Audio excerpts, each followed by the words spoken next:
ప్రేమించి మన బ్రతుకుల్లో మనకు అనుగ్రహించిన తన మహాప్రేమను బట్టి తన మహాకృపను బట్టి తండ్రి అయినటువంటి యెహోవా దేవునికి కుమారుడైన క్రీస్తు యేసునందుకు హృదయపూర్వకమైన కృతజ్ఞతలు సమర్పిస్తూ పరిశుద్ధ ప్రభు దినమున ఆరాధనకు చేరి కూడి వచ్చినటువంటి నా ప్రియ సహోదరి సహోదరులందరికీ కూడా మన ప్రభువును రక్షకుడైన క్రీస్తు ప్రభు వారి ఘనమైన నామంలో అందరికీ హృదయపూర్వకమైన వందనాలు శుభాలు తెలియజేస్తున్నాము.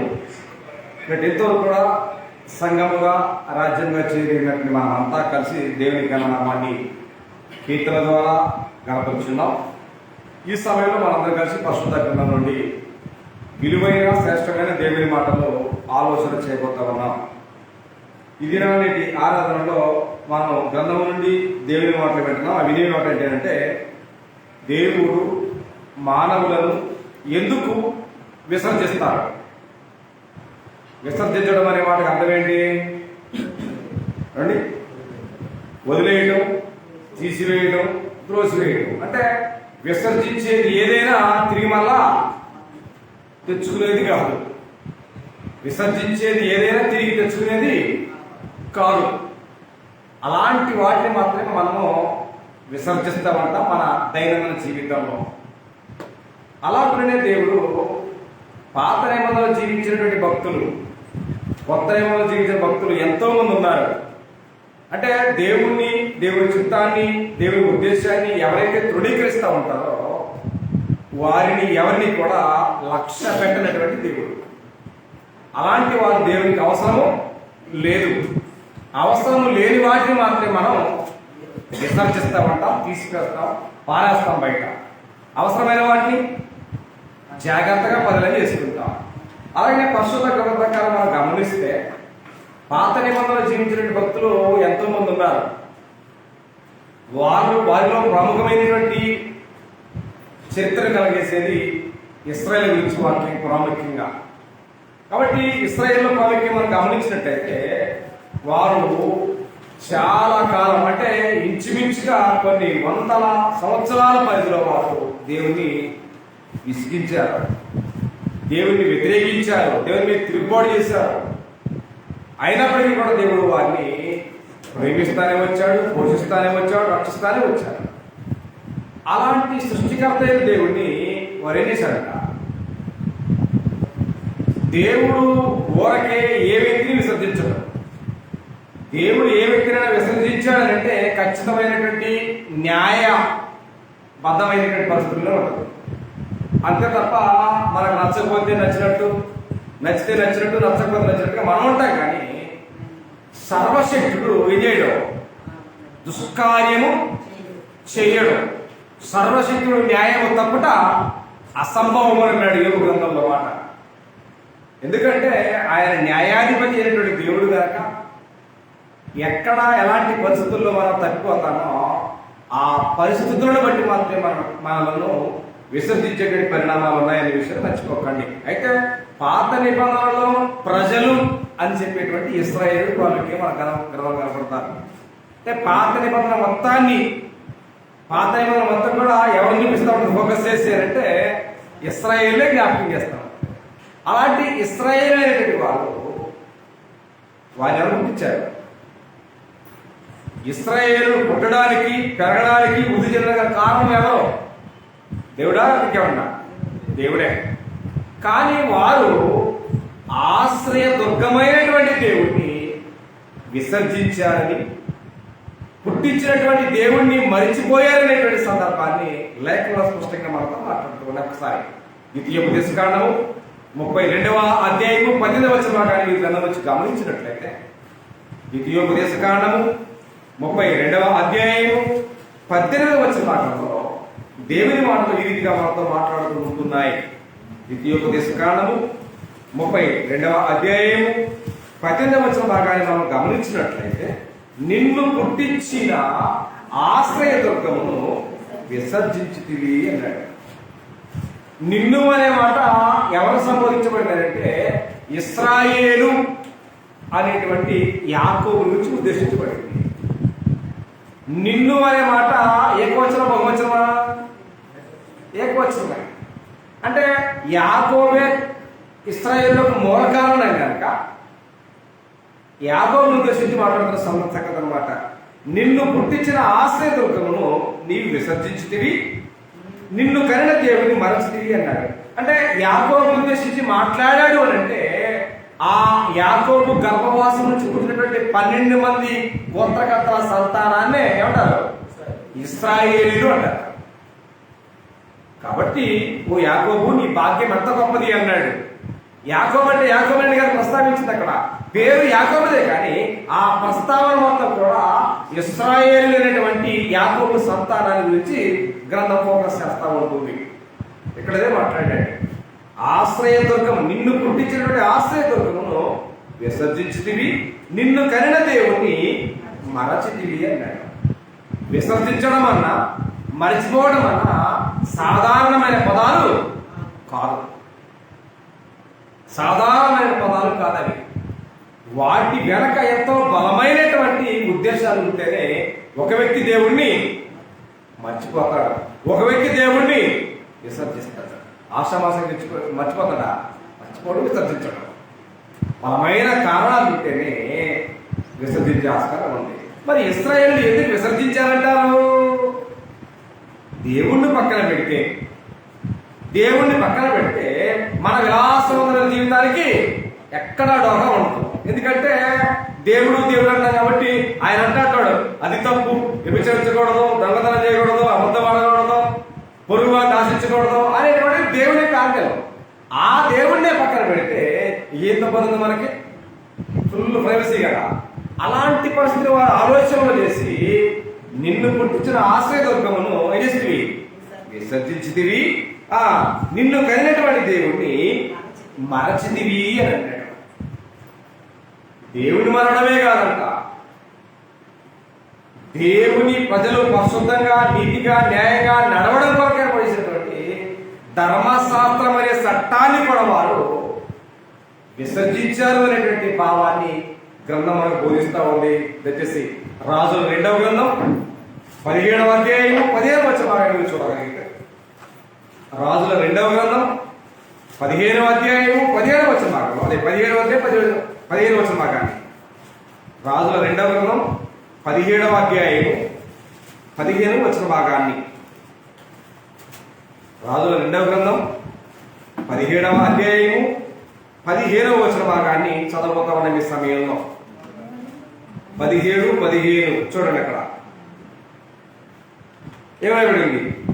వారు అంటే దేవుని పిల్లలు అని చెప్పబడుతున్న ఇశ్రాయేలీయులు, వారు ఆయన కట్టడలు, ఎవరివి? మానవునివా, దేవునివా, లేదా కులానివా, కుల కట్టడాలా అంటే కాదట.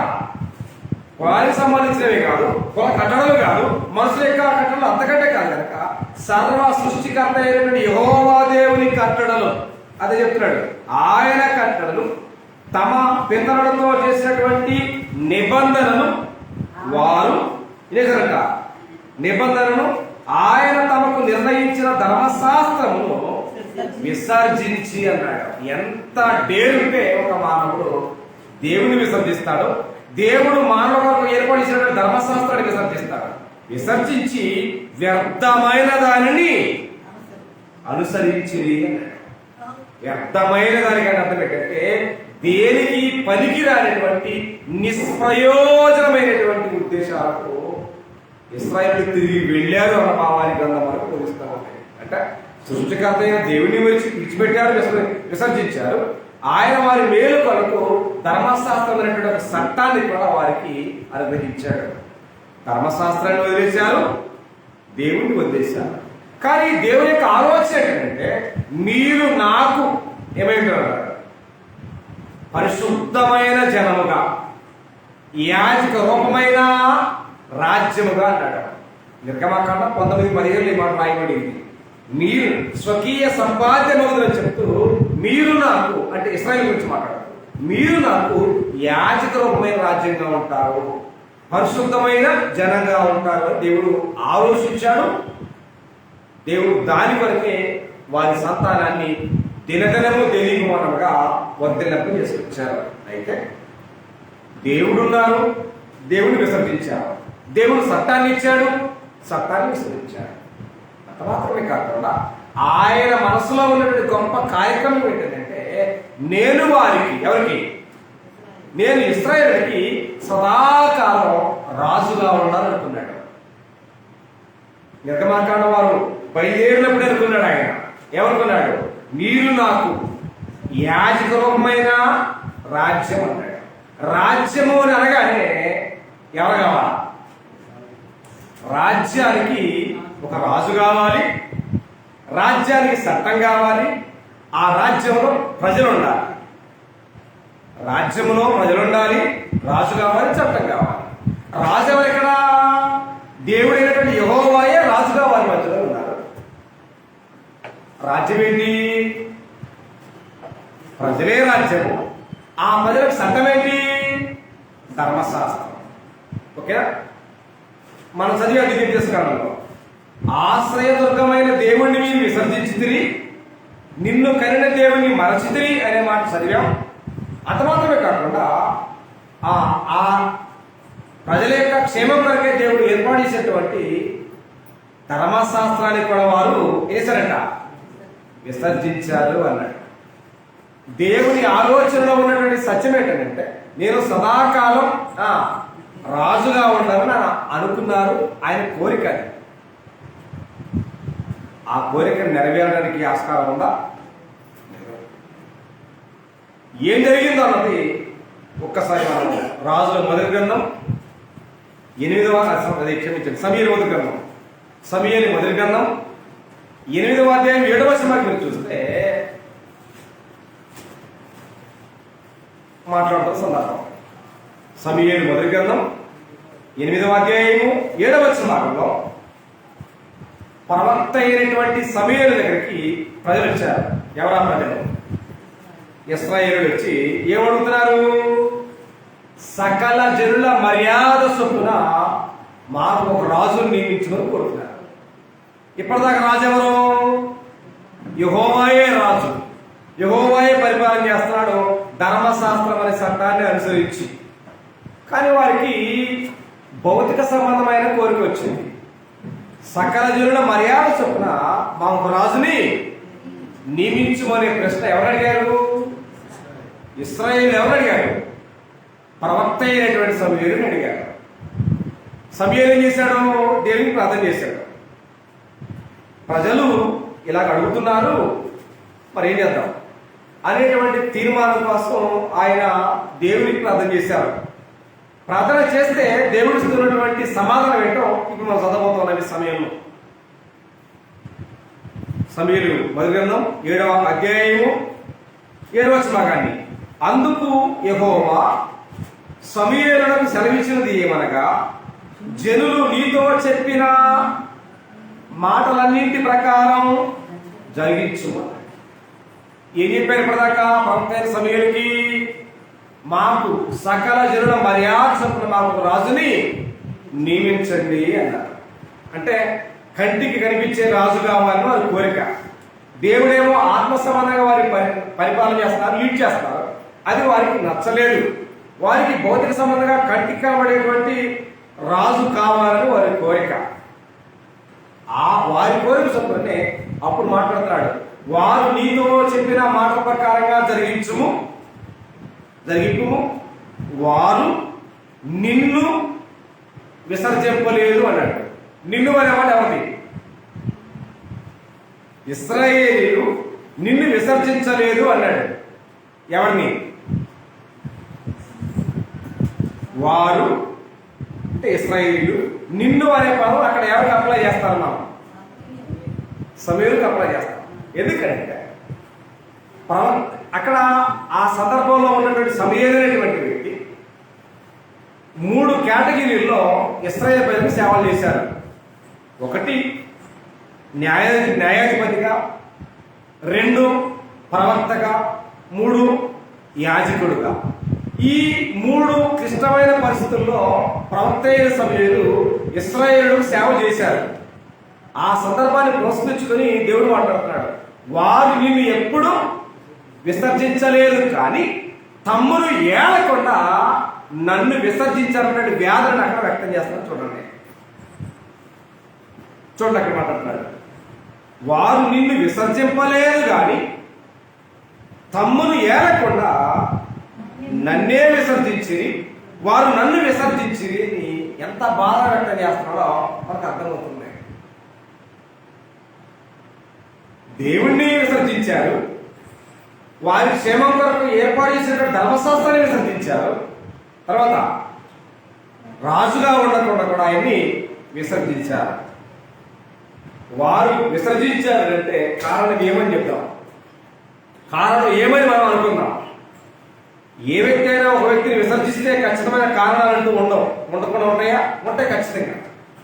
మరి ఇశ్రాయేలీయులు దేవుని విసర్జించడంలో, ఇశ్రాయేలీయులు ధర్మశాస్త్రాన్ని విసర్జించడంలో, ఇశ్రాయేలీయులు దేవుని రాజుగా ఉండకుండా విసర్జించడంలో కారణాలు ఏంటి? ఏమన్నాయా? గ్రంథం బోధించే కారణం ఒకే ఒకటి. అదేంటంటే సామెతల గ్రంథం 1వ అధ్యాయము 32వ వచనంలో ఈ మాట ఇది రాయబడింది. సామెతల గ్రంథం 1వ అధ్యాయము 32వ వచనాన్ని మీరు చూస్తే ఈ మాటలు ఈ రీతిగా రాయబడి ఉన్నాయి గ్రంథంలో. సామెతల గ్రంథం 1వ అధ్యాయము 32వ వచనాన్ని మీరు గమనించగలిగితే, జ్ఞానము లేనివారు దేవుణ్ణి విసర్జించి నాశనమగుదురు అన్నాడు. ఓకే, ఏమి లేక? జ్ఞానము లేక దేవుణ్ణి విసర్జిస్తారు అని చెప్పి దేవుడు డిక్లరేషన్ చేశాడు. మీకు ఒక గొప్ప సంగతి జ్ఞాపకం చేస్తా. మహోన్నతమైన దేవుడు ఇశ్రాయేలుని విమోచించిన తర్వాత ఎక్కడ విమోచన? మనల్ని అయితే దేవుడు పాపముల నుండి విమోచించి కుమారుడి ద్వారా మనకు ధర్మశాస్త్రం అనేది కొత్త నిబంధన చట్టాన్ని ఇచ్చారు. పాత నిబంధన జీవించిన ప్రజలు ఎక్కడి నుంచి విమోచించాడట? ఐగుప్తు శ్రమలు అనేటువంటి దాని నుంచి విమోచించి ఎర్ర సముద్రంలో బాప్తిసం ఇచ్చి వారిని బయటికి తీసుకొచ్చి వారికి ధర్మశాస్త్రమైన చట్టాన్ని ఇచ్చాడు. చట్టాన్ని ఇచ్చినప్పుడు ఎవరున్నారు అక్కడ? ధర్మశాస్త్రాన్ని ఇవ్వడానికి మనం కూడా పెళ్లి సంబంధమైన కార్యక్రమాల్లో కానీ, లేదా భూ లేదా ఇల్లు అమ్మకోలు కొనుగోలు విషయంలో కానీ మధ్యవర్తులు ఖచ్చితంగా మనం ఆశ్రయిస్తాం. మధ్యవర్తులు లేకుండా ఏ పని జరిగినా దాని అమ్మని ఇబ్బందే వేరు. కాబట్టి మహోన్నతమైన దేవుడు కూడా ధర్మశాస్త్రాన్ని వారికి ఇస్తూ ఎవరికి సాక్షులుగా పెట్టాడు? ఎవరు పెట్టాడు? మనుషులు ఎవరిని పెట్టలేదు. కింద ఉన్న భూమిని, పైన ఉన్న ఆకాశాన్ని మధ్యవర్తులుగా సాక్షులుగా పెట్టి ధర్మశాస్త్రాన్ని వారికి అనుగ్రహించాడు. కానీ వారు ఏం చేశారు? ధర్మశాస్త్రాన్ని విసర్జించారు, ధర్మశాస్త్రమే తిరుగుబాటు చేశారు, ధర్మశాస్త్రాన్ని అవాయిడ్ చేసినట్టుగా గ్రంథం మనకు బోధిస్తారండి. మహోన్నతమైన దేవుడు ధర్మశాస్త్రాన్ని విసర్జిస్తే ఇప్పుడు దేవుడు ఎవరిని అడగాలి?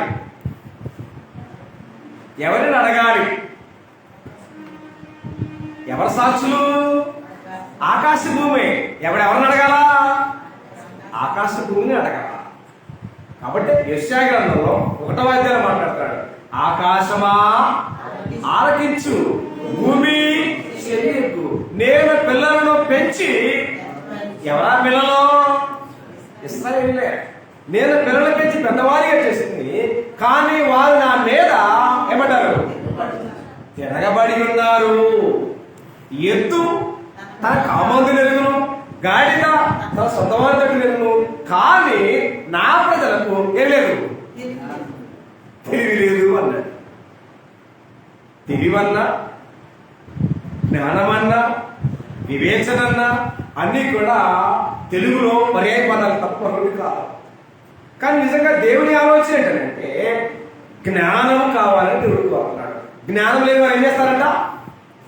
జ్ఞానం లేని వారు దేవుణ్ణి విసర్జించి లయమగుదురు అన్నాడు.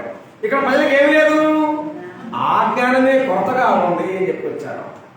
జ్ఞానం అంటే ఏమి వర్ణిస్తారు? జ్ఞానము అని అంటే ఏమని వర్ణిస్తారు బైబిల్ ప్రకారంగా? జ్ఞానాన్ని గ్రంథం ఏమని బోధిస్తా ఉంది, ఏమని వర్ణిస్తా ఉన్నాయి? ఏమని వర్ణిస్తా ఉంది? జ్ఞానం అంటే ఏంటి? బైబిల్ యొక్క ఆధారాల ప్రకారంగా జ్ఞానం అంటే ఏంటి? జ్ఞానం అంటే ఏ రూపాన్ని దానికి పేరు పెడదాం, ఏ రూపం దాన్ని వర్ణిద్దాం అంటే లోక సంబంధమైన మన ఫిలాసఫీ ఏం అవసరం లేదు. ఓకేనా? లోక సంబంధమైన మన కవిత్వాలు లేదా ఇంకేం మనకు అవసరం లేదు. గ్రంథం బోధించే వాస్తవాల వెలుగులో జ్ఞానము అంటే ఏంటి అర్థం, జ్ఞానం అంటే ఏంటి అని అంటే ఒక్కసారి యోబు గ్రంథము 28వ అధ్యాయంలో ఈ మాట ఈ రీతిగా వ్రాయబడింది గ్రంథంలో. యోబు గ్రంథము 28వ అధ్యాయము 28వ వచనం భాగాన్ని చదవబోతాం ఈ సమయంలో. మరియు యెహోవా యందలి భయభక్తులే జ్ఞానమనియు అన్నాడు. అంటే ఇశ్రాయేలుకి ఏం లేదు,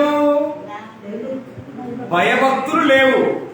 దేవుడు అంటే భయం అనేది, భక్తి అనేది లేకపోవడం కారణాన్ని వారు దేవుని విసర్జించారు, ధర్మశాస్త్రం విసర్జించారు, రాజుగాయాలు కూడా విసర్జించారు అనేటువంటి డిక్లరేషన్ పూర్తిగా గ్రంథం ఇచ్చేసింది. కాబట్టి మనం కూడా జ్ఞానవంతులు ఎవరమయ్యారంటే పిహెచ్డి చేసేవాళ్ళు అంటారు, లేదా సైంటిస్టు జ్ఞానవంతులు అంటారు. కాదు, లోక సంబంధమైన జ్ఞానం ఎలాంటిది? పౌలు జ్ఞాపకం చేశాడు కొరింథీయులకు రాసిన మొదటి పత్రిక 1వ అధ్యాయం 20వ వచనంలో, జ్ఞాని ఏమాయను, శాస్త్రి ఏమాయను, ఈ లోకపు జ్ఞాని ఏమాయను, ఈ లోక జ్ఞానము దేవుడు వెర్రితనంగా చేశాడు కదా అంటాడు. మనం పిహెచ్డి చేయకపోయినా, భాషల్లో ఎంఏ చేయకపోయినా యెహోవా యందు భయభక్తులు కలిగి ఉన్నవారే మహాజ్ఞానవంతులు. పిహెచ్డి చేసిన, ఎంఏ చేసిన, ఇంకా లోక సంబంధమైన ఎలాంటి పరిజ్ఞానం సంపాదించిన యెహోవా యందు భయభక్తులు లేకపోతే వారి జ్ఞానం శూన్యమనే విషయాన్ని మర్చిపోకండి. కాబట్టి ఇక్కడ యెహోవా యందు భయభక్తులే జ్ఞానమనియు అన్నాడు. యెహోవా యందు భయభక్తులు లేకపోవడం కారణమే ప్రజలు దేవుని విసర్జించారు, దేవుని కన్న తండ్రి దేవుని మర్చిపోయారు, ధర్మశాస్త్రాన్ని విసర్జించారు. ఆ రీతిలో వారు దేవునికి దూరమయ్యారనే విషయాన్ని లేఖనాలు స్పష్టంగా మనతో మాట్లాడుతున్నాయి. ఇప్పటిదాకా ఆ పరిస్థితులు బట్టి వారు దేవుని విసర్జించారు. ఓకేనా? ఇప్పటిదాకా వారు దేవుని విసర్జించారు. మనం అనుకునే అంశం ఏంటంటే గ్రంథంలో దేవుడు విసర్జించినటువంటి మానవులు ఎవరనేటువంటి కొరదలుగా మన టాపిక్. అయితే మొట్టమొదట గ్రంథంలో దేవుని చేత విసర్జించబడినటువంటి వ్యక్తి ఎవరు? దేవుని చేత విసర్జించబడినటువంటి వ్యక్తి ఎవరు గ్రంథంలో? ఆదామేనా? ఇంకెవరు అంటారా? ఎందుకు? ఆదాముకి ఏం చెప్పాడు? దేవుడు ఆజ్ఞ ఇచ్చాడు. ఆ ఆజ్ఞ మీరిన కనుక నీవు నిజంగా సత్యమని దేవుడు ఆజ్ఞ ఇచ్చాడు. ఆ ఆజ్ఞని మీరాడు అంటే అర్థం ఏంటి? ఆ ఆజ్ఞని మీరాడు అంటే అతని దగ్గర ఏం లేదు. దేవుడు అంటే భయభక్తులు లేవన్నది, జ్ఞానం అనేది లేదనేదే గ్రంథం బోధించే వాస్తవాలు కనుక భయం లేని వారితో, భక్తి లేని వారితో, జ్ఞానం లేని వారితో, దేవుడు అంటే నమ్మకం లేని వారితో దేవుడికి అవసరమా? ఆదికాండం 3:23 వచ్చినట్టు చూస్తే ఆదాముని ఏకేని వనము నుండి తోసివేయబడ్డాడు. కారణం దేనికి? ఆడు ఉంటాడు కదా, పక్కనే ఉంటాడు, ఏమనేయచ్చు కదా, ఆయనే కదా అరచేతుల మీద ఆయన్ని చెక్కాడు కదా, సృష్టించాడు కదా, ఆయన హస్తాలే కదా ఆయన తయారు చేసింది. ఏదో కాస్త జాలిపడి ఉంచచ్చు కదా పక్కన అంటే వ్యర్థమైన వారు, పనికి మారిన వారు, అవసరం లేని వారితో దేవునికి పని లేదు. కాబట్టి అక్కడి నుంచి గట్టి వేసి తిరిగి మనం లోపల పడతాడేమో అని చెప్పి ఎవరు పెట్టాడు? ఖడ్గజ్వాలని కాపలా కూడా పెట్టాడు. దీనికి అపవిత్రులైన వారు, నీతిమంతులు కానివారు, దేవుని మీద తిరుగుబాటు చేసేవారు దేవుని రాజ్యంలోనికి వారసులు కానున్నది గ్రంథం బోధించే వాస్తవం కనుక దేవుని మనసులో నుండి దేవుని ఏ తినమని తోడలించుకోవడం అతన్ని గెంటి వేసి లోపలికి రాకుండా ఖడ్గ ద్వారా కూడా కాపలా ఉంచడం గ్రంథం మనం బోధిస్తూ ఉంది. ఆదాముని దేవుడు విసర్జించాడు. ఓకేనా? రైట్. మరొక వ్యక్తి ఎవరంటే, లేదా మరొక వ్యక్తి ఎవరంటే ఇద్దరు ధర్మశాస్త్ర ప్రకారంగా ఐగిప్తు దేశం నుండి కానాను దేశానికి ఇశ్రాయేలు నడిపించడంలో సుదీర్ఘమైన పాత్ర పోషించింది ఎవరు? మోషే, అహరోను. ఓకేనా? మోషే గురించి గ్రంథం ఏమని బోధిస్తా ఉంది? మీరు తినవసలేదు. సంఖ్యాకాండం 11వ అధ్యాయం 3వ భాగంలో భూమి మీద ఉన్నవారందరిలో మోషే లాంటి సాత్వికుడు భూమి మీద లేడు అని చెప్పుకొచ్చాడు. ఓకే. హెబ్రీ పత్రిక 3వ అధ్యాయం 3వ వచనం మీరు చూస్తే దేవుని ఇల్లంతటిలో మోషే నమ్మకమైన వాడని చెప్పుకొచ్చాడు. సాత్వికుడైన మోషే, నమ్మకస్తుడైనటువంటి మోషే మరి దేవుని చేత ఎందుకు విసర్జించబడ్డాడు?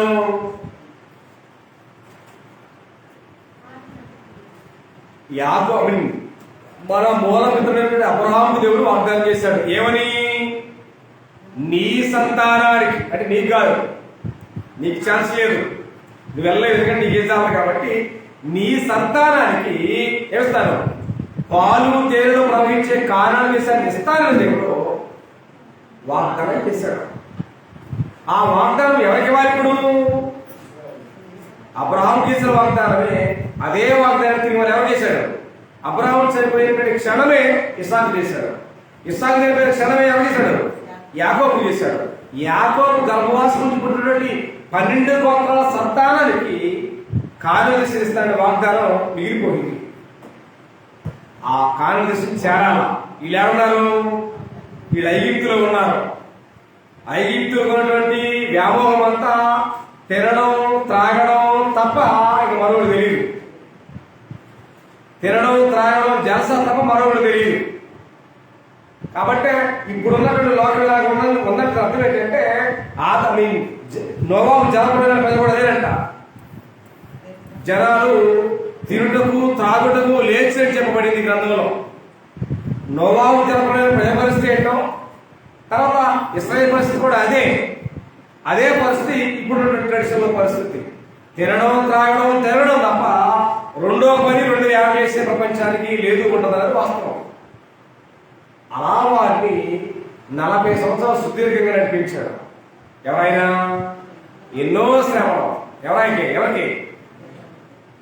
మోషేకి ఎన్నో శ్రమలు, ఎన్నో గాయాలు. నాయకుడికి సుఖం ఉండదా? సుఖం ఉండదు నాయకుడికి. ఎందుకని? ఒకటి కాదు కదా, ఎన్ని పోట్లు, ఎన్నో పోట్లు, ఓడపోట్లు, ఈడో పోట్లు, ఎన్నో పోట్లు కొడుతారు. ఒక సందర్భానికి కాదేశ ప్రాంతానికి మోరియా ప్రాంతం దగ్గర వచ్చాడు. వచ్చినప్పుడు దేవుడు ఏం చెప్పాడంటే, నీవు ఈ బండతో మాట్లాడు అన్నాడు. కానీ మోషే చేశాడు, జనాల మీద ఉన్నటువంటి కోపం చేత కర్రతోటి కొట్టాడు. మోషే కానాను దేశం చేరకపోవడానికి గల కారణం బండలు కొట్టినదిగా కాదు. జ్ఞానం లేని ఒక చెప్పేది ఆ సంగతే. బండలు కొట్టాడు, అందుకని మోసే చేరలేదు చెప్తారు. దానికి అసలు కానే కాదు అసలు కాన్సెప్ట్. మరి దేనికోసం చేరలేదు? 105వ కీర్తన భాగంలో మాట్లాడాడు. మోసే తన పెదవులతో కాని మాట అన్నాడు. ఏంటో ఆ కాని మాట? ఇశ్రాయేలు ఏమన్నాడు? ద్రోహులారా అన్నాడు. ఏమన్నాడు? ద్రోహులారా, నేను మీ కొరకు నీళ్లు రప్పించాలా అన్నాడు. అయిపోయింది. ఎవరు చాప్టర్? మోషే చాప్టర్ క్లోజ్. ఆ సందర్భాన్ని పురస్కరించుకొని మహోన్నతమైన దేవుడు అహరోను చనిపోయిన తర్వాత మోషేతో ఏం మాట్లాడుతున్నాడు చూడండి. ద్వితీయోపదేశకాండం 32వ అధ్యాయం. ద్వితీయోపదేశకాండము 32వ అధ్యాయంలో ఈ మాటలు రీతిగా వ్రాయబడ్డాయి గ్రంథంలో. ద్వితీయోపదేశకాండము 32వ అధ్యాయము 45 నుంచి చదవబోతున్న ఈ సమయంలో. ద్వితీయోపదేశకాండము 32వ అధ్యాయము 45వ వచనం నుంచి. ఆ దినమున యెహోవా మోషేతో ఇట్లనెను, యెరికో ఎత్తునున్న మోయాబు దేశమందలి అబీరమను పర్వతము అనగా నెబో కొండ ఎక్కి నేను ఇశ్రాయేలులకు స్వాస్థ్యంగా ఇస్తున్న కానాను దేశమును చూసి నీ సహోదరుడైన అహరోను హోరు కొండ మీద మృతి పొంది తన స్వజనుల యొక్క చేరినట్టు నీవు ఎక్కవలసిన కొండ మీద మృతి పొంది నీ స్వజనుల యొద్దకు చేరుదు. అదిగో ఎవరు చేరలేదు? దేవుడు అహరోను కూడా చూపించాడు, చేరలేదు. ఇప్పుడు మోసే కూడా చూపిస్తున్నాడు, చేరం కాదని చెప్తున్నాడు. కింద చూడండి, ఎలయనగా మీరు అన్నాడు. ఆ మీరు అంటే ఎవరు? మోసే అహరోనులు.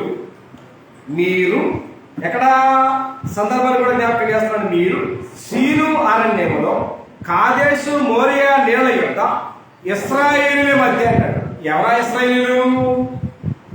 పరిశుద్ధమైన ప్రజలు, యాజకమైన రాజ్యం. ఎవరికి? దేవునికి. దేవుడు కోరుకున్న పరిశుద్ధమైన ప్రజలు, దేవుడు ఎంచుకున్న యాజక రూపమైన రాజ్యం. ఇశ్రాయేలుల మధ్య ఎన్నిసారంట? నన్ను పరిశుద్ధపరచక అన్నాడు. పరిశుద్ధపరచలేదు ఏం చేసినట్టు? పరిశుద్ధపరచలేదు అంటే నా నామాన్ని అపవిత్రం చేశారనే అర్థం. పరిశుద్ధపరచక అపవిత్రపరిచి ఇశ్రాయేలు మధ్య నా మీద అయినసారు తిరుగుబాటు చేసి తిరిగి అన్నాడు. కర్రెట్టుకుని వెళ్ళారా, కత్తెట్టుకెళ్ళారా, గొడవెట్టుకెళ్ళారా ఆయన మీదకి? అవి ఏం చేయలేదు. ఈ భూమి మీద మోసే అహరోనులే కాదు, ప్రవక్తలే కాదు, రాజులే కాదు, మీరే కాదు, మేరే కాదు, ప్రపంచంలో ఎవరైనా ఉండొచ్చు. వాళ్ళకి దేవుని మాట వినక, దేవుని మాటకు లోబడక, దేవుని మాటను అంగీకరించక, దేవునికి వ్యతిరేకంగా బ్రతికే ప్రతి వ్యక్తి దేవుని మీద తిరుగుబాటు చేసే వ్యక్తే. నేనేం చేస్తున్నాను అనుకోవచ్చు కదా, నువ్వేం చేయవసరం లేదు. యెహోవా సెలవిచ్చిన ఆజ్ఞని విడిచిపెట్టి నీ ఇష్టానుసారంగా నీ సొంత పెత్తనాన్ని జీవించేటువంటి ఏ వ్యక్తి అయినా సరే దేవుని మీద తిరుగుబాటు చేస్తున్న వ్యక్తి తప్ప మనుడు కాదు. కాబట్టి అన్నాడు, మీరు ఇశ్రాయేలు సమాజం మధ్య నన్ను పరిశుద్ధపరచక ఇశ్రాయేలు నన్ను తిరుగుబాటు చేసి తిరిగి అన్నాడు. తిరుగుబాటు చేశారా? ఏమిటి చేశారు? ఏమిటో చేయవసరంలా. యెహోవా దేవుడు మాట సెలవిచ్చాడు, ఆ మాటను అనుసరించక వాళ్ళ సొంత ఆలోచన నడిచారు కనుకనే నా మీద తిరుగుబాటు చేసి ఎదురుగా ఆ దేశమును చూసేదవు, కానీ నేను ఇశ్రాయేలుకు ఇచ్చిన ఆ దేశమును నీవు ప్రవేశింపమని ఇప్పుడు చెప్పలేదు. ఆ మాట ఎప్పుడు చెప్పాడు? ఆ సందర్భం ఎప్పుడైతే చెప్పాడో అప్పుడే చెప్పాడు. అక్కడ నీవు నా పరిశుద్ధిని సన్మానించలేదన్నాడండి. ఎవరిని? ఈ సందర్భం ఎక్కడ జరిగిందో ఆ సందర్భాన్ని మీకు జ్ఞాపకం చేస్తారు. సంఖ్యాకాండం 20వ అధ్యాయము 7 నుండి 15 వచనాలు 13 వచనాల్లో ఆ సందర్భం రాయబడింది. సంఖ్యాకాండం 20వ అధ్యాయము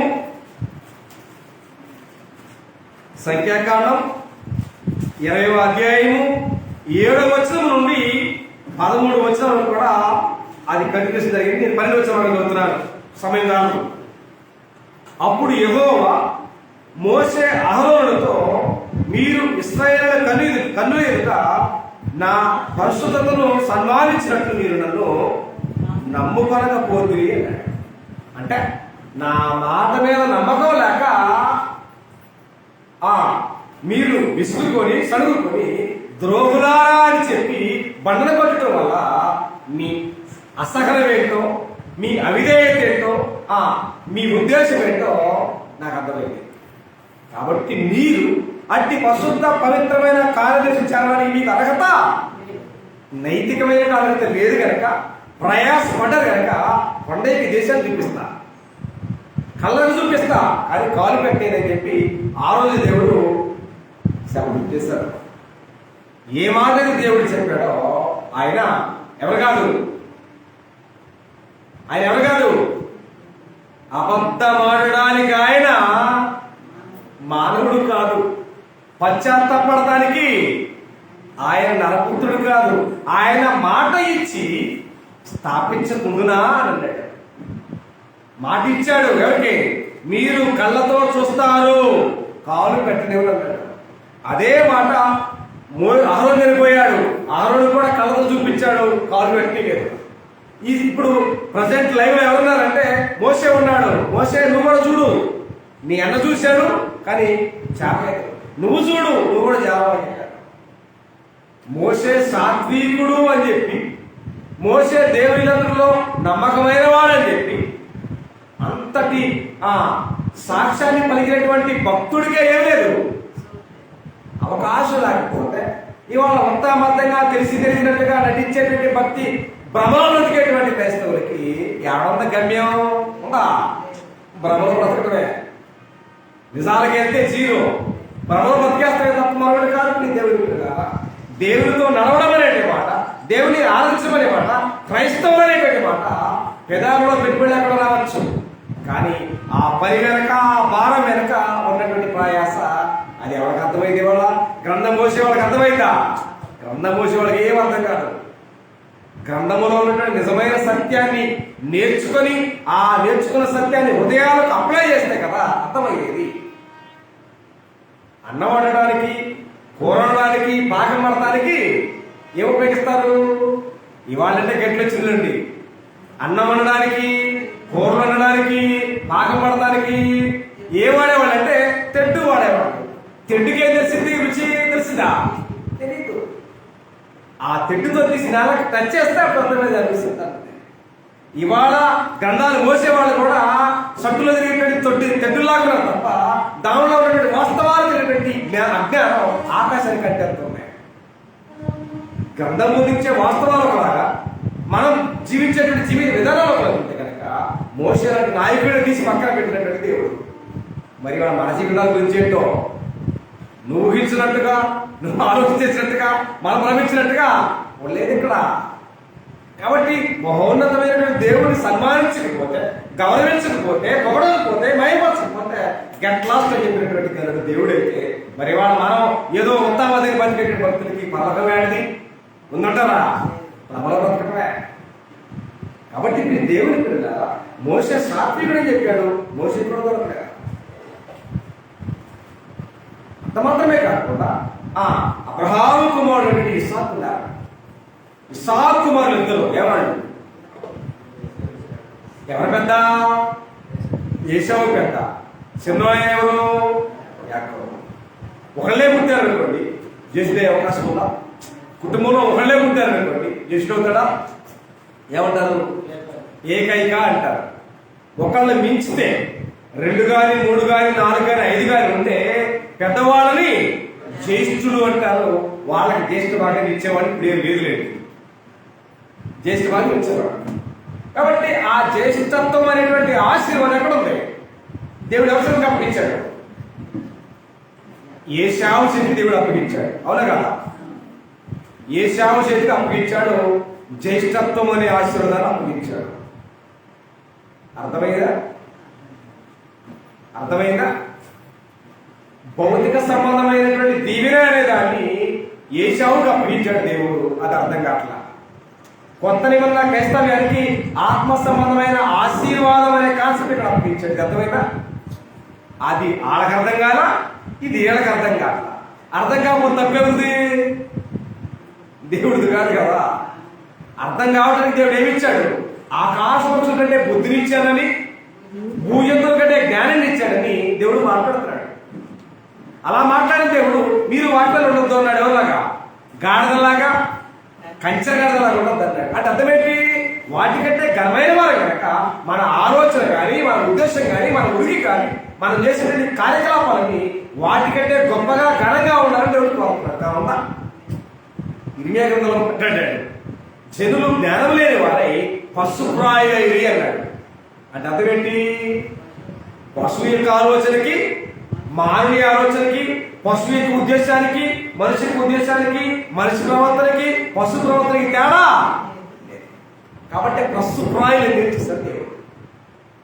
కాబట్టి గ్రంథము అనేటువంటి దేవుని వాక్యమైన వేడుకో ఏశావుకి ఆశీర్వాదం అనేటువంటి భాగాన్ని చేతులు పెట్టాడు. కాపాడు కోసం బాధ్యత ఉంది ఏశావు. కానీ ఆయనకి ఏమైంది? ఆయనకు ఆకలేస్తుంది. ఆయనకు ఆకలేస్తుంది. ఆయన ఏమనుకుంటాడంటే, ఆకలితో నాకు చనిపోతే ఈ ఆశీర్వాదంలో ఏం ఉపయోగం ఉందా ఉపయోగం? ఏం లేదు. కాబట్టి ఎర్రగా ఉన్నటువంటి చిక్కుడుకాయల కలగూర వంటకం అన్నాడు. చిక్కుడుకాయ ఎర్రగా ఉంటాయా? ఉండవు. కూరలో కలిస్తే కానీ ఎరుపు వచ్చేసింది, టమాటా వేసింది. కాబట్టి ఆ కలగూర వంటకాన్ని చూసి ఏసేమనుకుంటుంది తెలుసంటే, నాకు ఆశీర్వాదం లేకపోయినా పర్వాలేదు, ఈ పూటకి ఆ కూర తింటే సార్ నా బ్రతుకు జీవితం ధన్యవాదం అనుకున్నాడు. ఏశావుకేమో అవసరం, యాకోబుకేమో అవకాశం. ఏశావుకేమో అవసరం, యాకోబుకేమో అవకాశం. దీని విలువ ఎవరికి తెలిసింది? యాకోబుకు తెలిసింది. జ్యేష్ఠత్వం ద్వారా వచ్చే ఆశీర్వాదమైన సంగతి యాకోబుకు అర్థమైంది. ఏశావుకి ఏమర్థమైంది?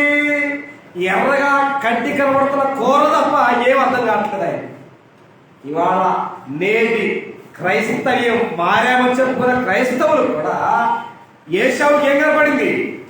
ఎర్రటి చిక్కుడుగా కలగూర వంటకం ఎలా కనపడిందో నేటి వాళ్ళ లోకంలో మారుతున్న క్రైస్తవులు కూడా ఇల్లు, వాకిళ్ళు, లోన్లు, ఉద్యోగాలు, పిల్లలు అనేటువంటి భౌతిక సంబంధమైన ఆశీర్వాదం మాత్రమే కంటికి కనబడుతున్నాయి. ఆత్మ సంబంధమైనటువంటి పరలోక ఆశీర్వాదం యాకోబుకు అర్థమైంది. దాన్ని చేజిక్కించుకోనుకున్నాడు యాకోబు. లోక సంబంధమైన ఆశీర్వాదాన్ని కోరుకున్నాడు ఏశావు, అది మాత్రమే కోరుకున్నాడు. ఎవరికి రావాల్సిన వాళ్ళకి వచ్చింది. ఎవరికి వచ్చింది? ఎవరికి రావాల్సినటువంటి కోరిక నెరవేరింది. అంతా అయిపోయింది. ఏమైపోయింది? కమిట్మెంట్స్ అయిపోయాయి. నీకు కోరిస్తా, నాకు ఆశీర్వాదం అనేటువంటి కమిట్మెంట్ అయిపోయింది. తీసుకున్నాడు. ఏశావు ఎంతకాలానికి వెళ్ళాడంటారు?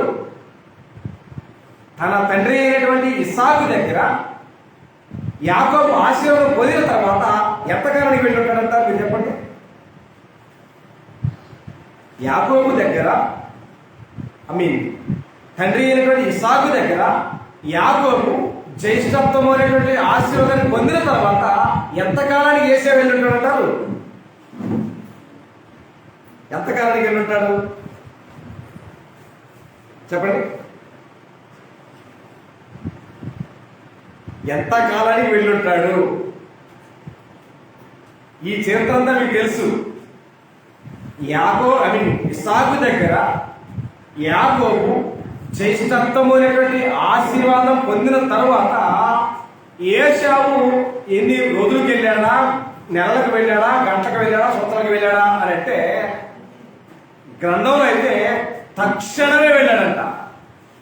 అంటే అర్థం తక్షణమే వెళ్ళాడంట. ఉంది అక్కడ రాయబడి. యాకోబు బయటికి రాగానే తక్షణమే వెళ్ళిపోయాడంట ఏశావు. ఎక్కడికి?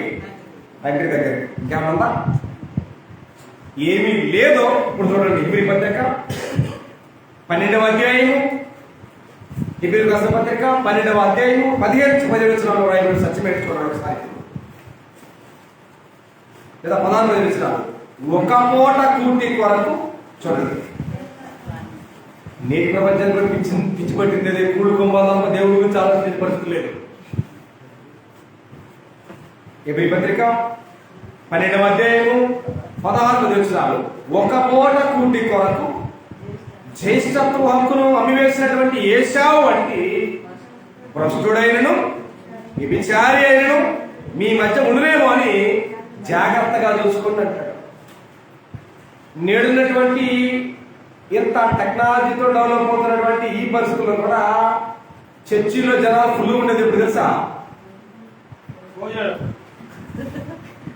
ఫ్రేమి వీధులప్పుడే కనపడతారు.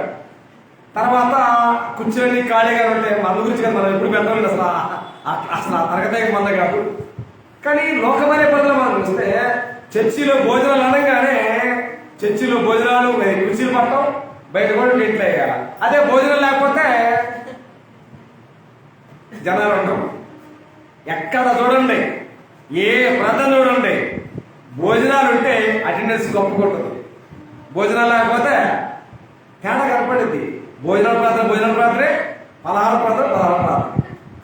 కాబట్టి జనాలకు ముందేం కనపడాలంటే ప్రాంతమైనటువంటి వాతావరణం రాగానే వాళ్ళకి కుళ్ళ కనపడాలి. ఏ కుళ్ళలో? డేక్షాలు అన్నం డేక్షాలు అంటే హ్యాపీ ఉండిపోతారు. లేదనుకోండి ఎందుకు వచ్చారు టైం పాస్ పనులు అని చెప్పి అనుకునేటువంటి పరిస్థితి. ఎవరిలాగా నిజంగా ప్రార్థనలే పేరుతో ఆహార పద్ధతి ఆశించే వాళ్ళు ఎవరైతే ఉంటారో వాళ్ళంతా ఏశావుకి తోబొట్టూరు. ఎవరికి? ఏశావుకు తోబొట్టూరు వాళ్ళంతా. ఏశావు ఆలస్యం కూడా అదే. కానీ యాకోబులాగా నాకు ఏం అవసరం లేదు, నాకు ఆశీర్వాదమే ప్రాముఖ్యమైనటువంటి కాన్సెప్ట్ లో బ్రతికే క్రైస్తవులు ఉంది. వాళ్ళ ఎంతసేపటికి ఎవరు మారేమని చెప్పండి, ఎంతో మంది మారేమని చెప్పుకుంటారు. దేనికోసం మారారని వాళ్ళ ప్రశ్న అడిగితే అండి మాకు ఏదో కలిసి వచ్చింది, ఇల్లు కట్టుకున్నామనో, పెళ్లి చేసామనో, పిల్లలు పుట్టారనో, ఉద్యోగం వచ్చిందనో, ఊళ్ళో వెళ్తున్నామనో ఏదో లోక సంబంధమైన కారణం చెబుతారు తప్ప నేను పాపినండి, నా పాపాల వరకే ప్రభు చనిపోయారు, సమాధి చేయబడ్డారు, తిరిగి లేచారు, ఆ సత్యాన్ని నమ్మి నేను బాప్తిజం అని చెప్పేటి వారు ఎవరు ప్రపంచంలో మారిన వాళ్ళలో. అదే భక్తి, అది ఏసేవాళ్ళ భక్తేగా. లోక సంబంధమైన ఆడంబరాలు బయట ఎప్పుడు చెప్పడం లేదు. నీ ఆత్మ సంబంధమైన స్థితిని గురించి కథ బోధిస్తున్నామండి. ఆ స్థితి ఏసావుకు అర్థం కాలేదు. అప్పుడు మాట్లాడాడు, ఒక పూట కూటి కొరకు తన చేష్టంతకు హక్కును అన్వేషించినటువంటి ఏశావు అంటే ఏమన్నాడు? ప్రస్తుడైనను వ్యభిచారి అయినను ఒకవేళ నీ మధ్యలో ఉండునేమో అని జాగ్రత్తగా చూసుకోండి. వాళ్ళతో సావాసం కష్టం, వాళ్ళతో స్నేహం కష్టం, వాళ్ళతో ఉండడం కష్టం. అట్లాంటి వాళ్ళ మధ్యలో మీరు ఉండనే ఉండదు కనుక జాగ్రత్తగా ఉంటుంది. ఎక్కడ జరిగిన సందర్భం అది? ఆదికాండం 24వ సందర్భం అది. మరి కొత్త నిబంధనలో జీవించే మనకి ఆయన ఎందుకు చూపిస్తున్నాడు? అలాంటి వాడులాగా నేనుండకూడదని, మీరుండకూడదని, మనలో ఎవరు ఉండకూడదని, అలాంటి వాళ్ళు ఉండని జాగ్రత్తగా చూసుకోండి. ఆ తర్వాత ఆశీర్వాదం పొందకోరి శ్రద్ధగా వెతికాడంట. వెతికాడు ఆశీర్వాదం పొందకోరి తర్వాత శ్రద్ధగా వెతికితే ఏమి దొరికింది? ఆశీర్వాదం పొందని అవకాశం దొరకక ఏమంటాడు? విసర్జింపబడ్డాడు అని చెప్పాడు. కాబట్టి శ్రద్ధ అనేది ప్రతి మనిషికి అవసరం. ఎవరి విషయంలో శ్రద్ధ? డబ్బుల విషయంలోనో, ఉద్యోగాల విషయంలోనో, పరిపాలన విషయంలోనో, లేదా లోక సంబంధమైన ఆడంబరాల విషయంలో కాదు శ్రద్ధ కావాల్సింది. శ్రద్ధ గలవాడేమవుతాడు? శ్రద్ధ గలవాడు ఐశ్వర్యవంతుడు అవుతాడని చెప్పొచ్చు. శ్రద్ధగా పనిచేసేవాడు దీవించబడతాడు. అశ్రద్ధగా పనిచేసేవాడు ఏమవుతాడు? సోమరిపోతాడమే కాకుండా యెహోవా కార్యాన్ని అశ్రద్ధగా చేస్తే ఏమవుతాడు? శాపగ్రస్తుడు అవుతాడు. యెహోవా కార్యాన్ని అశ్రద్ధగా చేసినటువంటి గేహజీ ఏమయ్యాడు? అవలేదా? ఈ గేహజీ కంటే మనం గొప్పమా? ఆనాటి నుండి నేటి వరకు కూడా ఎవరైతే యెహోవా కార్యాన్ని అశ్రద్ధగా చేస్తూ ఉంటారో వారికి ఖచ్చితంగా తప్పదు శాపం అనే విషయం మర్చిపోవద్దు. శ్రద్ధగా వెతికాడు, అవకాశము ఆశీర్వాదం పొందడానికి అవకాశం దొరకక కన్నీళ్లు విడిచి వెతికాడంట. అవకాశం దాటిపోయిన తర్వాత నీవు కానీ, నేను కానీ, ప్రపంచం మరెవరు కానీ నువ్వు కన్నీళ్లు గార్చినా, రక్తం గార్చినా, నువ్వు ఏం గార్చిన ఉపయోగం లేదు. సమయం ఉండగానే, వెలుగుండగానే ఇల్లు చక్కబెట్టాల, ప్రాణం ఉండగానే ప్రభువుని నమ్మాలి తప్ప అవకాశం దాటిపోయిన తర్వాత నువ్వు దేనికోసం ప్రయాసపడ్డా నిష్ప్రయోజనమే తప్ప ఎలాంటి ప్రయోజనం లేదు అనే విషయాన్ని లేఖలు మనతో స్పష్టంగా మాట్లాడుతుంటాయి. కానీ మన జీవితంలో ఉన్న నిర్లక్ష్యం, మన జీవితంలో ఉన్న అవిధేయత, మన జీవితంలో ఉన్నటువంటి కార్యక్రమాలు బట్టి చూస్తే దేవునికి అన్ని సందర్భాలు మనం దూరం అవుతున్నామే తప్ప దగ్గర అయ్యే పరిస్థితి ఎక్కడ కూడా కనిపించడం దేవుని పిల్లల. కాబట్టి గ్రంథం కూర్చున్నాం. పాత నిబంధనలో ప్రజలు ఎవరు విసర్జించారు? దేవుని విసర్జించారు. ఆయనే సృష్టికర్త, ఆయనే మనకందరికీ జీవాన్ని, ఊపిరిని, సమస్తాన్ని దయచేసినటువంటి దేవుడిని కూడా విసర్జిస్తే మరి కొత్త నిబంధనలో క్రైస్తవులు అనబడుతున్నటువంటి బోధకులు కానీ, క్రైస్తవులు అనబడుతున్నటువంటి ప్రజలు కానీ ఎవరిని విసర్జిస్తున్నారు? ఎవరిని విసర్జిస్తున్నారు? ఎవరిని విసర్జిస్తున్నారు? మన కోసం ప్రాణం పెట్టింది ఎవరు? అవునా కదా? మన కోసం ప్రాణం పెట్టినటువంటి ప్రభువును కూడా విసర్జిస్తూ ఉన్నారనే మాటని పేతురు జ్ఞాపకం చేస్తున్నాడు. దయచేసి పేతురు రాసిన 2వ పత్రిక 2వ అధ్యాయం 4వ వచనంలో ఈ మాట రాయబడింది. పేతురు రాసిన 2వ పత్రిక 2వ అధ్యాయం ప్రారంభించాం. మీరు చూస్తే పేతురు రాసిన 2వ పత్రిక 2వ అధ్యాయం ప్రారంభించిన భాగాన్ని. మరియు అబద్ధ ప్రవక్తలు ఎవరున్నారట? ప్రజలలో ఉంటున్నారు. ప్రజలు ఎవరున్నారు? లోకంలో ఉన్నారు. లోకం అంతా ఉంది, దృష్టి ఒకదానికొకటి అవయవ సంబంధాన్ని పరిశీలనగా చేసి చూస్తే, మామూలు కలిపి పెట్టి చూస్తే అర్థం కాదు, పరిశీలనగా పెట్టి చూస్తే అర్థమైంది. కానీ పరిశీలనగా చేసే ప్రజలున్నారా? లేరు. గుడ్డెద్దు చేలో పడ్డంటే వాళ్ళ భక్తి వాళ్ళ, ఎద్దుకి ముద్దు కంటే వాళ్ళ తప్ప నిజమైన పరిశీలన ప్రపంచానికి లేదే. కాబట్టి ఏం రాయబడిందంటే, మరియు అబద్ధ ప్రవక్తలు ఎడుండ్రి? ప్రజలలో ఉండ్రి. ప్రజలు ఏడుండ్రి? లోకంలో ఉండ్రి. లోకం ఏడుండింది? దుష్టుల్లో ఉండింది. కాబట్టి అబద్ధ ప్రవక్తలు ప్రజలలో ఉండ్రి. తర్వాత మీలోను అటువలనే మీలోను అబద్ధ బోధకులు వీరు తమ్మును కొనిన ప్రభువుని చేశారట విసర్జించు తమకు తానే శేఖరముగా నాశనము కలగజేస్తూ నాశనకరముకు భిన్నాభిప్రాయం రహస్యంగా బోధిస్తారు. ప్రపంచానికి పట్టినటువంటి శని, క్రైస్తవ ప్రపంచానికి పట్టినటువంటి గ్రహణం ఎవరు చెప్పండి? నిజమైన దేవుని వాక్యాన్ని ప్రకటించినటువంటి బోధకులు, పాస్టర్లు, రేవరెండ్లు, బిషప్లే పెద్ద చెడుగురు. ప్రపంచానికి దేవుని వాక్యాన్ని వాక్యంగా ప్రకటిస్తే అది ఉపయోగకరమైంది. కానీ వాళ్ళ స్వభావాల కోసం, వాళ్ళ ఉన్నతమైనటువంటి ఉద్దేశాల వరకు దేవుని ఉద్దేశాన్ని ఎట్లా మడిచి వాళ్ళ ఉద్దేశాన్ని ఎట్లా ఎక్స్పోర్ట్ చేసేటువంటి పరిస్థితుల్లో ప్రపంచం ఉంది. కాబట్టి పేతురు మాట్లాడుతున్నారు. మరియు అబద్ధ బోధకులు ప్రజల్లో ఉండి అటువంటి మీలో ఒకరు వారు తమ స్వకీయమైనటువంటి బోధన అన్నాడు. కింద చూడాల్సింది ఇంకా స్పష్టంగా అర్థమైంది. తమను పిల్లల ప్రభులు కూడా తమకు తామే శీఘ్రంగా నాశనం కలగజేసుకోవచ్చు. నాశనకరమైన భిన్నాభిప్రాయంలో రహస్యముగా బోధించుదు. కింద 3వ వచనం. మరియు అనేకులు వారి భౌతిక శాస్త్రం అనుసరించి నడుతురు. వీరిని బట్టి సత్య మార్గము ఎన్నబడుతుంది, సిద్ధపడును. వారు అధిక లోపులై ఏం చెప్తారంట? కల్పనా వాక్యములు అన్నాడు. ఎడవి బైబిల్లో లేనివి, బైబిల్కు సంబంధం లేని వాటిని బట్టి కల్పనా వాక్యములను ఏం చేస్తారట? చెప్పుసు మీ వలన ఏం పనిస్తారు? పత్తి వ్యాపారం చేస్తున్నామా, వెండి వ్యాపారం చేస్తున్నామా, బంగారు వ్యాపారం లాభాలకి లాభాలు సంపాదితురు అన్నాడు. మీ వలన లాభాలు సంపాదితురు అన్నాడు. లాభాలు సంపాదించిన అర్థం ఏంటంటే, ఎవరైతే గొప్ప కుటుంబం ఉందో ఆ గొప్ప కుటుంబాన్ని గొప్పగా పొగిడితే ఏమైంది? కాసు వసపడింది. ఒక కుటుంబాన్ని గొప్పగా హెచ్చిస్తే, ఒక కుటుంబాన్ని గొప్పగా పొగిడితే ఏమొస్తాయి? కాసులు వస్తాయి. ఆ కాసుల వల్ల ఏమవుతుంది? గొప్పగా రాయలుగా మీద బ్రతికేటువంటి చేస్తుంది.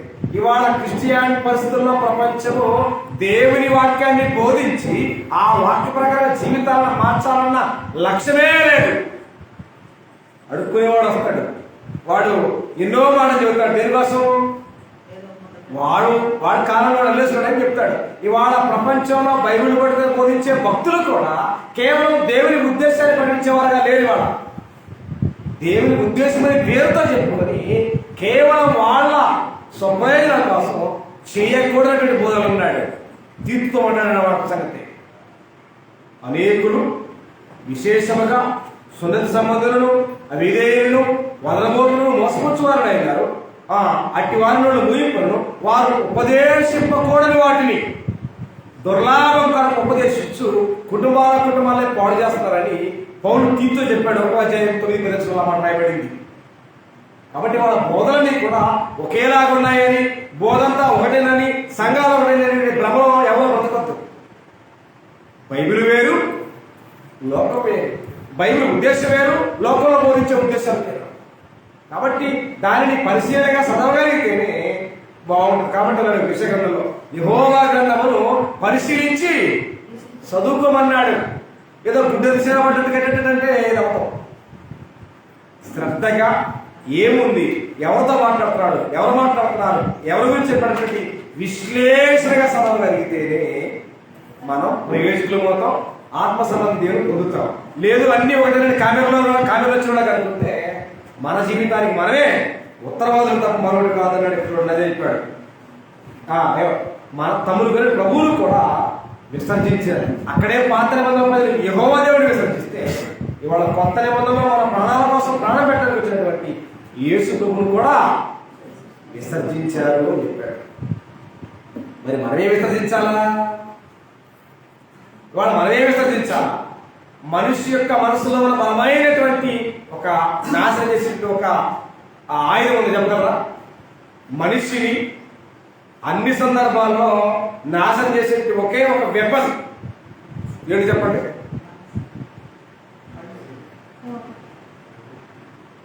వెపన్ అది, నాశనం చేసే వెపన్ అది. దాన్ని మారిస్తేనే ఏ రంగానికైనా ముందుకు వెళ్తారు. దుడ్డు, డబ్బు, దాన్నే బోల్ ప్రస్తావన చేశాడు. ఎందుకనగా ధనాపేక్ష సమస్తమైన కీడులకు మూలము అన్నాడు. ఎందుకని? ధనాన్ని సంపాదిస్తాం, ధనాన్ని మారిస్తేనే బంగారం అయింది, ధనాన్ని మారిస్తేనే వెండి అయింది, ధనాన్ని మారిస్తేనే మేడ అయింది, ధనాన్ని మారిస్తేనే కార్ అయింది, ధనాన్ని మారిస్తేనే ప్యాలెస్ అయింది, ధనాన్ని మారిస్తేనే ఎకరాలు అవుతాయి. మనిషి ఫోకస్ అంతా దేని మీద? ధనమే. కాబట్టి ఆ ధనము, ధనాపేక్ష సమస్తమైన కీడులోకి మూలం కనుక కొందరు దానిని ఆశించి, ఎక్కడ? బైబిల్లో ఉన్న భక్తులు కొందరు ధనాన్ని ఆశించి తమ్మును తామే పొడుచుకొని సరిపోయారన్నాడు. ఎవరు చెప్పగలరా? ఎగ్జాంపుల్ రెండు పేరు చెప్పండి. పాత నిబంధనల ఒక వ్యక్తిని, కొత్త నిబంధనల వ్యక్తిని చెప్పండి. పాత నిబంధనలు ఎవరు? ఆయన ధనము ధనము ధనము దుడ్డు కాసు అని శాపగ్రస్తుడైన వ్యక్తి పాత నిబంధనలో పెడుతున్నారు, ఆయనే గెహజీ. కొత్త నిబంధనలో ఉన్న వ్యక్తి ఉన్నారు, ఎవరైనా ఇస్కరియోతు యోధ. ధనమే కావాలనుకుంటే ధనం మిగిల్చింది ఫలితం ఏంటి? గెహజీ ఏమో శాపగ్రస్తుడు అయ్యాడు, ఇస్కరియోతు యోధ ఏమో నడివి గురి పెట్టుకొని కింద పడి బద్దలైపోయాడు. సుఖమన్నా ఏమి లేదు. కాబట్టి అన్నాడు, ధనాపేక్ష సమస్తమైన కీడుల మూలం కనుక కొందరు దానిని ఆశించి, ధనము అనేటువంటి ఫోకస్ ఎవరికైతే ఉందో వారు గెహజీని చూడండి, వారు ఇస్రాయేలు యోధాలు చూడండి, వారేమో సుఖపడ్డారా? లేదుగా. డబ్బుల కోసమే పరమావధినటువంటి అననీయ సభ్యులు ఏమయ్యారు? దాచిపెట్టుకున్నారు దేవునికి వ్యతిరేకంగా, దాన్ని నమ్మించారా? లేదు. ధనం కోసం బ్రతికే ఏ వ్యక్తి ఆ ధనం వల్ల సుఖపడిన చరిత్రలో లేదన్న విషయాన్ని మర్చిపోవద్దు. కాబట్టి ఇప్పుడు చూడండి, అపోస్తలుడైన పౌలు తిమోతికి తన పత్రిక రాస్తూ మొదటి అధ్యాయము, అదే తిమోతి రాసిన మొదటి పత్రిక 6:11 మీరు చూడండి. తిమోతి రాసిన మొదటి పత్రిక 6వ అధ్యాయం 11 వచ్చిన భాగాన్ని. తిమోతి రాసిన మొదటి పత్రిక 6వ అధ్యాయం 11. దైవజనుడా, నీవైతే వీటిని విసర్జించి నీతిని, భక్తిని, విశ్వాసమును, ప్రేమను, ఓర్పును, సాత్వికమును సంపాదించుకున్నట్టు ప్రయాసపడము. విశ్వాసమైన మంచి పోరాడము, నిత్య జీవము చేయబడుతున్నాడు. నీకు ధనమే పరమావధి అనుకుంటే నువ్వు వెండి సంపాదిస్తావు, బంగారం సంపాదిస్తావు, మేళ సంపాదిస్తావు, మిద్దె సంపాదిస్తావు, కీర్తి కిరీటాలు కరకాలు సంపాదిస్తావు. కానీ నాకు ధనమే శాశ్వతం కాదు, దేవుడు నాకు శాశ్వతం అనుకుంటే నువ్వేం సంపాదిస్తావంటే నీతిని, భక్తిని, విశ్వాసమును, ప్రేమను, ఓర్పును, సాత్వికం సంపాదించుకుంటావు. అవి నీకు నిత్య జీవనం తీసుకుంటావు. నీవు ధనమే అనుకుంటే ఏది నీకు ఏమి కాదు. తల్లి గర్భం నుంచి ఒక వ్యక్తి డబ్బు వేసుకుని వచ్చాడా మోట్లో? లేదా పోయినాడు ఆ మోట్ చేసుకుని వెళ్తాడా? ఎలాడగా ఏ రీతిగా వచ్చాడో ఆ రీతిగా వెళ్తాడు. ప్రపంచంలో సరిపోతున్న వారికి ఎంతో మంది మనం చూసాం. వాడు వెళ్తా వచ్చినప్పుడు ఏం చేయలేదు, వెళ్తా వాడు ఎత్తుకెళ్ళేది ఏమి లేదు. అయినా మనం ఎంతమందిని కళ్ళ ముందు బాక్సులో పెట్టాం, అయినా మన తర్వాత దేని మీద ధనం నిద్రపోతే జనాలు ఎంత టైం వేస్ట్ అవుతుందని చెప్పి నిద్రాహారం మానేసి సంపాదించే పనులు పడుతున్నారు. దానివల్ల ఉపయోగం ఏమి లేదు. దేవుని పిల్లడా, దేవుని చిత్తానికి వ్యతిరేకంగా జీవించే ఏ వ్యక్తి జీవితం దీవించబడినట్టుగా లేదా ఆ కుటుంబానికి సుఖం ఉన్నట్టుగా మనం ఎక్కడ చరిత్రలో చూడలేము. కాబట్టి గ్రంథం బోధిస్తాం, దైవజనుడా నీవైతే పైన చెప్పినటువంటి విసర్జించి నీతిని, భక్తిని, విశ్వాసంలో నీతిని సంపాదించి ప్రయాసపడదు, అవి సంపాదిస్తే అవి నీకు నిత్య జీవాన్ని ఇస్తాయి అని చెప్పుకొచ్చాడు. ధనమిచ్చిందా? లేదు, నేను భూమి మీద బతికంతకాలం డబ్బులు అని చెప్పి బాగా సంపాదించాను మొట్టమొదటికైతే అయిపోయిన తర్వాత కొంటావా దానికి వేసాడు కౌంటర్. సామెతల గ్రంథం 11:4 ముగ్గురు దినమందున నీ ఆస్తి కాదు, నీతి మరణము నుండి రక్షిస్తుంది అన్నాడు. మనకి వాడు ఏదైనా పరిస్థితి అన్నాడు, నీతిని అన్నాడు, నీతిని, భక్తిని, విశ్వాసము, ప్రేమను, ఓర్పును, సహనము సంపాదించుకో, అన్ని నిత్య వస్తాయి. నువ్వు డబ్బులు పక్కన పెట్టి వెండిని, బంగారాన్ని, ఆస్తిని, అంతస్తుని, మేడల మీద సంపాదిస్తే అవి నేను నట్టేట ముంచేస్తాయి, నీకే మోసం జరిగేది శాశ్వత. కాబట్టి జ్ఞానమున్న మనం వెళ్ళాలా ఆలోచించవలసిన ఆవశ్యకత ఉంది. కాబట్టి పాత నిబంధనలో దేవుడు ఎంతో మందిని వేశాడు, గెంటేశాడు, విసర్జించాడు, ప్రయత్నించాడు. కాబట్టి కొత్త నిబంధనలు జీవించే క్రైస్తవులుగా ఉన్నాం. మనము ఉమ్ము వస్తాం, తెస్తామా తిరిగి లోపలికి మళ్ళా మహోన్నతమైన దేవుడు కూడా అదే మాట్లాడుతున్నాడు అన్నమాట. ముగించిపోతున్నాడు ఒకసారి. ప్రకటన గ్రంథము 3వ అధ్యాయం 15-16. ప్రకటన గ్రంథము 3వ అధ్యాయము 15-16 మాట్లాడుతున్న సందర్భాన్ని ముగించుకున్నాం. ప్రకటన గ్రంథము 3వ అధ్యాయము 15-16 మీ క్రియలను నేను ఎరుగుతున్నాడు. అంటే ఎఫెసీ ఆసియా ఖండములో ఉన్న లవొదికీయ అని అంటే అది పట్టణం పేరు అంతే తప్ప ఎఫెస్సి పట్టణం అని చెప్పి స్మరణ పట్టణం అని అనేది లేదు. ఎఫెస్సిలో ఉన్న, స్మరణలో ఉన్న, తుయతైరాలో ఉన్న అర్థం ఏంటంటే అవి ఆసియా ఖండములో ఉన్న ప్రముఖమైన పట్టణాలు అవి. అంతే తప్ప వాటి సంఘాల పేరు పెట్టి బైబిల్ ఆ సంఘం ఈ సంఘం అని చెప్పి మాయల మాటలు చెప్పడానికి అసలు ఆస్కారం లేదు. అది రాయబడింది ఎఫెస్సిలో ఉన్న సంఘము, తుయతైరాలో ఉన్న సంఘము, సార్దీసులో ఉన్న సంఘం అని. ఇక్కడ లవొదికీయ సంఘంతో మాట్లాడుతున్న సందర్భాన్ని చూడండి. ఏం మాట్లాడుతున్నంటే నీ క్రియలను నేను ఎరుగుదును, నీవు చల్లగానేను వెచ్చగానేను లేవు అన్నాడు. బ్రతికొన్నోడి దగ్గర ఏముంటుంది?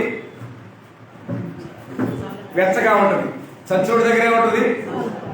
ఇక్కడే చెబుతున్నాడు, చల్లగానేను వెచ్చగానేను లేవు, నీవు చల్లగానేను వెచ్చగానేను వినినా బతికుంటాం.